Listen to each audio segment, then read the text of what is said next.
Humans of the cardboard, this is the fourth time I've tried to record this video. My alarm went off that I wasn't aware of, and that turns off your recording if you didn't know. I had somebody walk through the video, and then I had the orientation for the video set up wrong. So I'm killing it today. But the good thing is, I went 4-1 last night at our locals with Unchained, third place. It was a smaller tournament relatively to what we normally have, but it was still like 20 players at least. It may have been 20 to 25. Normally we're like 30 to 35. So I'll still take it. It was still a good night. The worst deck I played was like Mikanko, so it was all like rogue at worst, and then some closer to meta stuff. But it worked out. This was my first time actually being able to run this deck IRL, so it felt good, and I wanted to give you guys my update on the list, because I gave you my initial build right after the set came out, but I wanted to give you an updated list on where I'm actually at with the list right now, because I think this list felt pretty good. I think it's actually more non-engine that I need to look at changing around. But yeah, we'll zoom through the deck profile because I don't think it's anything too crazy, and then we will get to the matchups and talk about those as well to give you some insight on that. But yeah, let's get into it. Starting off here, triple tour guide, one Rhino. I do think this is correct. The math behind me believing this is correct is that the reason people kind of bash this, some like Unchained purists bash this, is they say, if this gets interrupted, you need 2 more cards to play through it. Well, so that's 3 cards total you need to play through an Asher and Imperm or whatever. But if you play just more Rakea and go for the only 2-card combo version of the deck, that's 2 cards you need to do a baseline combo, and if that gets hand trapped, you need a 3rd card. So it's either 2 cards that if they get interrupted, you need a 3rd, or 1 card that if it gets interrupted, you need 3 anyway. So it's like you still need the maximum to play through an interruption, the same quantity, but you also just have the ceiling of being able to do a 1-card combo with Tour Guide. So I still think Tour Guide is correct. And I had a duel today where it like could have been the difference. Talk about that more later on. For Unchained monsters, triple Shavara, triple Ara, 1 Rakea, 1 Sarama, 1 Shiyama, 1 Soul. I didn't want to play more of these because we're already on 6 normal summons in the deck, so drawing more than those, they're just dead. And I even drew like dead normal summons like 2 or 3 times today anyway, so I don't want to up that number. Shiyama and Soul were awesome. These cards are great. Shiyama's like unsung hero of this deck. Everybody sucks the deck of Shavara, and they should. He's the best main deck card in the deck now, but Shiyama is slept on. This card is so good. When you get him in rotation, it feels so good. And then obviously Shavara and Ara are crazy. They're amazing. For your spells and traps, your engine spells and traps, triple Prosperity, triple Prison, triple Escape, double Chamber. Not too much to say here, honestly. These were all good.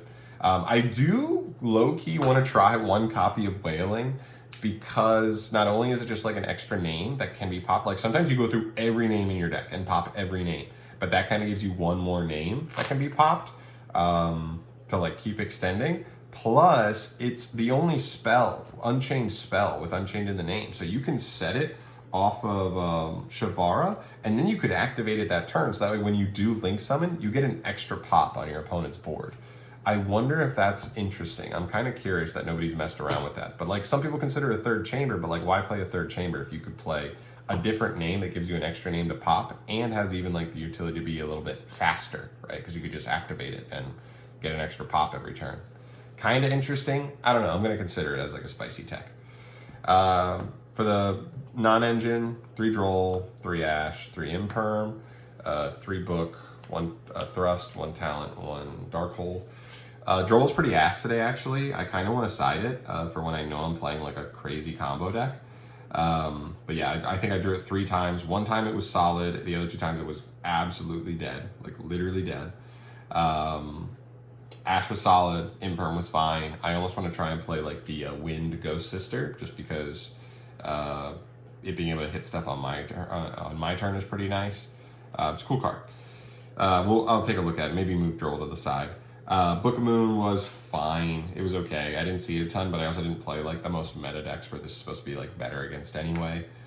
Tactics or Thrust was really good. Thrust was actually like low-key nice because I ended up winning a duel set, adding Dark Hole to hand. I think two or three other times I also just like set a trap, and that was like the difference. It allowed me to end on the trap where I otherwise wouldn't have. It was actually good, and I think I'm okay with leaving it at 1, where like it can get me to my engine sometimes, but I also don't want to be so hard in on these because sometimes they're just dead, and I don't want that. Talents was ass though. I think I hard drew Talents 2 or 3 times, and it was like not live. Like my opponent just like accidentally, like not even on purpose, just didn't play into tactics, and I was like, oh, this is just dead. This sucks. So it was just fine. It was fine. No, actually, I did use it for Chimera branded once, and I drew some cards, but other than that, it was poo. All right, I'm just gonna lay out the whole extra deck. Zeus, Deus Machinex, Darius, Abomination, Underworld Goddess. Let's flip those around. Trisbana, Unicorn, Underworld Goddess, Caesar, 2 Anguish, 2 Rage, 2 Yama. So here's the extra deck. This bottom row are cards I never summoned yesterday. This top row is like everything I summoned. These are the only cards you really end up summoning. These are cool utility. They can certainly come up. Like I'm kind of surprised I didn't use Unicorn, Muckraker, or like Abomination at all. The other ones are a little more niche. Like I did play Labyrinth and I was looking for a Trisbana line, but it just wasn't worth it in the duel we were playing. So it was fine, but that's why I play Prosperity in the deck, because like these are so, you can get rid of these and be totally fine. But yeah, these are crazy. Obviously Yama's crazy. You hear everybody saying it's a custom card. It's really incredible. It really is an incredible card. And Wave King, High Caesar. This card is so crazy. If you end on this card, you do not lose the duel. That's just how it works. I think every single duel I summoned to this card, I won. It was insane. Into the side, it was fine. I definitely feel like the side needs work, but we're also in a weird spot where like we're in a real diverse format right now, and we're in a real diverse format where we also are expecting a ban list. So we're like expecting the format to change pretty drastically soon, and there's all these like new decks and different decks running around, so it's kind of hard to like see. I would say the one thing I'm not prepared for here is like heavy combo decks. I don't have a powerful hand trap to like keep them from going combos, so like maybe I should look at Nib on top of Droll, as well as like maybe Dark Ruler for like Infernoble, right? Like something for those heavy combo decks, because like I'm ready for like the back row decks. I'm ready for like Pearly to an extent, and like the branded kind of graveyardy decks with these 5, but I definitely should peel away from some of those. DD Crow, low-key was good. As far as the ones that were good, Game of Seal was good the one time I saw it. Crow was good the one time I saw it. Evenly was insane, just won me in my second game versus Lab. And Cosmic was pretty good. The rest I don't think I really saw. So yeah, definitely would look to move some of that around. But yeah, that's it for the deck list. As far as my matchups go, round 1 I played Branded Chimera. It was my first time playing against Branded Chimera. It went pretty well. Ended up losing game 1 because his hand was insane. His hand was like 2 hand traps plus a Branded Fusion and Codal, and I just lost. Game 2, I went first, ended up getting to Wave King Caesar, and he couldn't play. That card cripples that deck. And then game 3, he bricked. He set 1. I ended up cosmicking it. It was a Super Poly. I felt so good when I had such a sigh of relief when I saw the Super Poly was gone. And then I ended up killing him. So 2-1 there. Round 2, I played against Adventure Synchron. This was the unfortunate game of the day, the only brick of the day, unfortunately. Went first, won game 1. Went second, lost game 2. I ended up drolling him, but he still hand looped me for 4. So that's fun. And then game 3, I went first, but my hand was Cheeks. It was literally Prosperity and 4 defensive cards. Actually, not even that Cheeks, but it was a scenario where I had to hit Tour Guide off of Prosperity or I lose the duel. And I did not, unfortunately. And he didn't even have a hand trap. So like if I had hit Tour Guide, I would have just won on the spot. So kind of a bummer there. But it is what it is. I ended up losing. That one, going to round 3, played against Sword Soul. Just cooked him game 1, going second. And then game 2, he actually ended on like a crazy board. He ended on 4 synchros. Berserker, the long one, Qixing, Chenging, and Chizao. All 4 of them. And this is the duel where I ended up having to bait him into using a monster effect so that way I could thrust for Dark Hole. And then I kaiju'd his one Chenging so he couldn't protect it. And then I wiped his whole board with Dark Hole. And then ended up like grinding out the duel from there. So that was round 3. Round 4, played against my buddy Chris Mikanko. Love you, buddy. This is like an unwinnable matchup for Mikanko.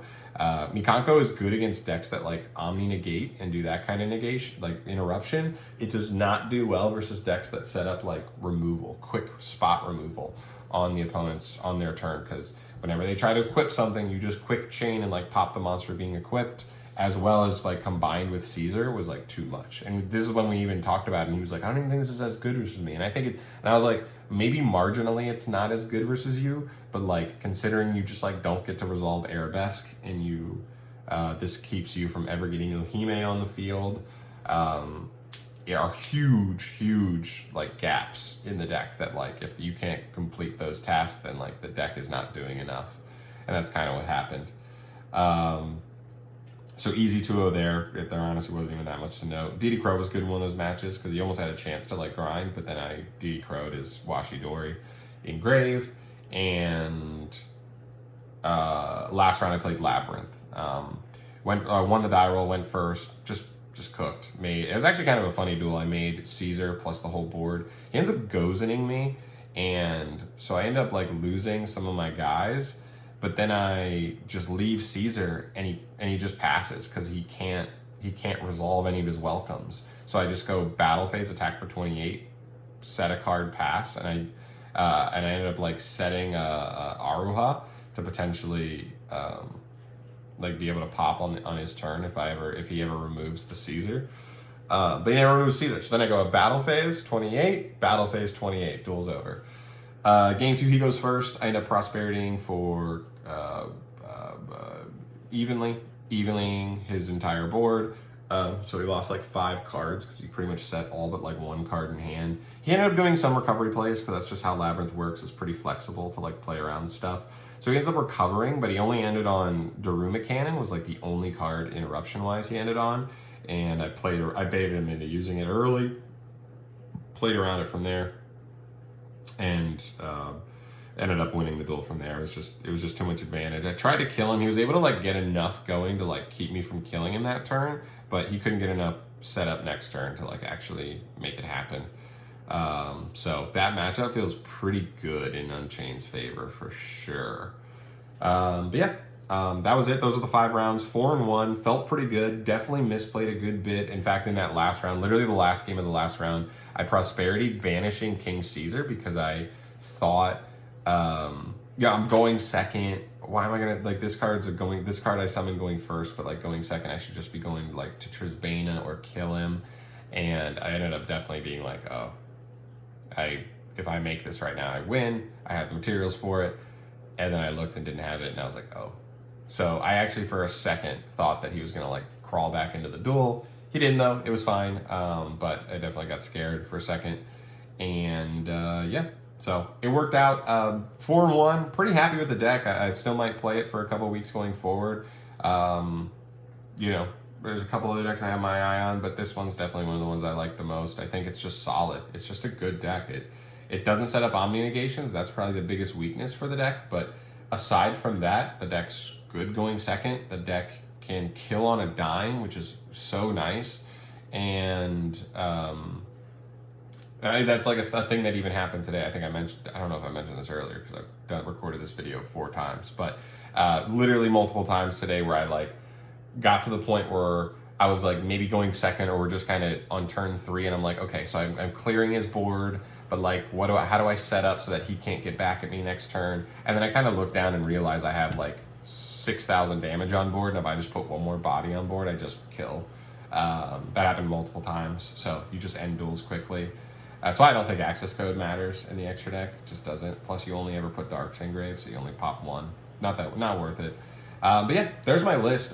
More so than anything, I'm looking at non-engine, specifically the side and some of the non-engine in the main. If you have any thoughts and ideas for that, please throw them my way, because I definitely want to adjust the list a little bit. I think the engine part of the deck feels good, but I want to make sure the stuff around it is supporting it the right way. But I know it's hard because the format's so diverse and we're waiting on a ban list anyway, so it's like a lot of stuff up in the air. It's hard to have like the perfect side deck at this point in time. But yeah, we'll keep an eye on it. But yeah, that's pretty much it for me here, guys. Thank you so much for watching. As always, subscribe to the channel if you want to see more stuff from me down the line, and I'll see you in the next video. Peace.